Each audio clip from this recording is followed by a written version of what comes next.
আমি একটু কথা বলতে চাই, এখানে রয়েছেন জাতীয় ছাত্র দলের সাধারণ সম্পাদক বগুড়া জেলার নির্বাচনী এজেন্ট। আসলে আপনার কাছে জানতে চাই পরিবেশটি কেমন দেখছেন?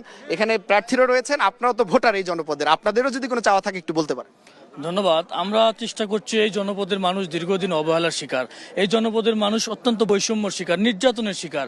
সেই জায়গাটি থেকে আমরা চেষ্টা করব এই শহীদ জারে পূর্ণভূমির প্রতিটি মানুষ, প্রতিটি দল মত ভিন্ন মত থাকতে পারে, কিন্তু আমরা বিশ্বাস করি এই প্রতিটি মানুষের জন্য রয়েছে বিএনপির দায়বদ্ধতার জায়গা, প্রতিটি মানুষের জন্য রয়েছে বিএনপির পক্ষ থেকে সম্মান শ্রদ্ধার জায়গা। আমরা মনে করি বগুড়ার মানুষের দলমত নির্বিশেষে বগুড়ার মানুষের সমষ্টিগত যে উন্নয়ন সেটি বিএনপি নিশ্চিত করবেন। আমাদের প্রার্থী জনাব মোর্শেদ মিল্টন এটি নিশ্চিত করবেন। এই মাটির সন্তান জনাব তারেক রহমান সমস্ত বগুড়াবাসীর আশা আকাঙ্ক্ষা, যে স্বপ্নগুলো রয়েছে সেগুলো বাস্তবায়ন করবে ইনশাল্লাহ। তিনি এই বাস্তবায়নের ক্ষেত্রে কোনো দল এবং কোনো গোষ্ঠী, কোনো জাতির ভেদাভেদে রাখবে না।